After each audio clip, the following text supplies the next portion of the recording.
Hello PTs out there. Tip for personal training or providing the best service possible doesn't actually come down to anything that you're doing to the client.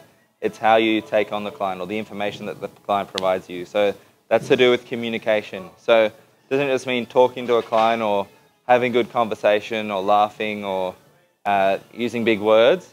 It's more so having an active approach to listening to what a client has to say, interpreting it, not just seeing it or hearing it from face value, thinking, okay, what does the client actually mean by this? Are they satisfied? Are they not satisfied? Are they happy, sad? And act. So a lot of people, if, say, for example, a client says, oh, I'm not getting the results I want, and you're like, yeah, it's all good. You'll get there. It's fine. And the client sort of wants that conversation. They want to talk about what they're doing wrong or where they need to change. And because at the point in time that you were standing there, it's probably, all right, we'll just delay this for another time. Or as long as, say, they go home and they come back for another session, then it's fine. You need to try and think about killing the fire while it's still small. It's just a match at the moment. They've said something, it's just a match. You don't want to then catch on to leaves, catch on to a tree, turn into a bushfire, because then it's a whole lot harder to put out. Because they've already had certain thoughts in their head.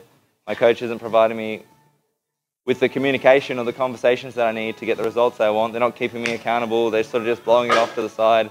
And yeah, like, it's not just going to be about results. It could be about something on the outside, something internally between, I don't know, their partners maybe. But actively listening to what they have to say, trying to read between the lines, trying to interpret it how you would interpret it, and then tackle it straight away before it turns into something bigger.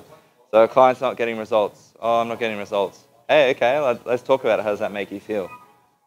What's something that I can do to help you achieve those results more? They might say, oh, it's nothing on you, it's actually on me. X, Y, Z's happened in my life, and I've been making X, Y, Z excuse, and I want to make a change, okay? So what can I do to help you with that? If there's nothing you can do, sweet. At least you had that conversation, and at least the coach and the client are on the same page about their training as one another.